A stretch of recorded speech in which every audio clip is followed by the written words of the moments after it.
تو ہمارے پاس شرعی نظام کا، اور مزید کی بات ہے کہ جو شرعی نظام ہے اس میں کسی کا اختیار چلتا بھی نہیں ہے. شرعی نظام کہتے ہی اس کو ہے کہ جس میں معافی کسی کو نہیں ہے. اگر کسی ایک شخص کو اس میں معافی دی جاتی ہے تو پھر وہ شرعی نظام نہیں ہے. ٹھیک ہے نا؟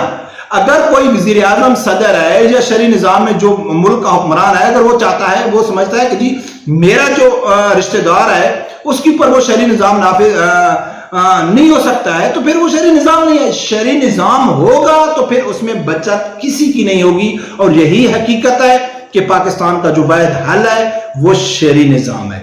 دیکھتے ہیں ناظرین آگے کیا ہوتا ہے. رب پروردگار سے یہی دعا ہے کہ اللہ تعالیٰ ہر آدمی کو حق سچ سننے کی اور اس کے ساتھ کھڑے ہونے کی توفیق عطا فرمائے. اللہ